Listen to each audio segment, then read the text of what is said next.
Welcome back. જૂનાગઢના ઘેડ પંથકમાં વરસાદથી હાલાકી છે। ઘેડ પંથકથી સંદેશ ન્યૂઝનો ગ્રાઉન્ડ ઝીરો રિપોર્ટ અમે આપને બતાવીશું। જેસીબીમાં બેસીને પાદરડી ગામની મુલાકાત લીધી। ગામમાં પાણી ભરાતા લોકોને ભારે હાલાકી પડી રહી છે।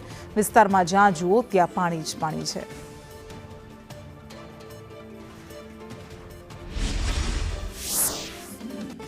જૂનાગઢ જિલ્લાના જેટલા ઘેડ પંથકમાં ગામો આવે છે તેમાં તમામની જળબંબાકાર જેવી પરિસ્થિતિ છે। ગઈકાલથી જે વરસાદ પડ્યો હતો તેને કારણે ગામડાઓના જે છે પાણી ઘૂસી ગયા છે।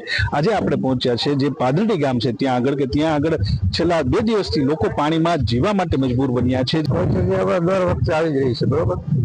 ગામમાં પાણી ઘૂસી જાય, આ ઓજત નદીના હિસાબે પારા તૂટી જાય, બધાના ઘરમાં ઘર વખરી તણાઈ જાય। ગામમાં મુશ્કેલ બહાર જવા આવવાનું, દવાખાને જવું, તે બધી તકલીફ જ થાય।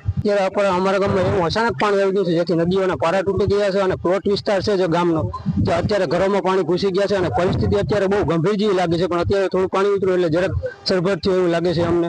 અને અમારે કોઈ પણ માંદું પડ્યું હોય તો દવાખાને લઈ જવા અમારે જેસીબી જેવા વાહનોનો સહારો લેવો પડે છે। ટકા ઉકેલમાં તો અહીંયા કરોડો રૂપિયા મંજૂર કર્યા પણ ટેન્ડરો દ્વારા તે પોતાના જ માલિકોને ટેન્ડરો આપે છે અને 2 ગાવાડા કાપી અને કરોડો રૂપિયાની ગ્રાન્ટો ખાઈ ગયા છે। તેના હિસાબે ખેડૂતોને કરોડો રૂપિયાની નુકસાની થઈ છે।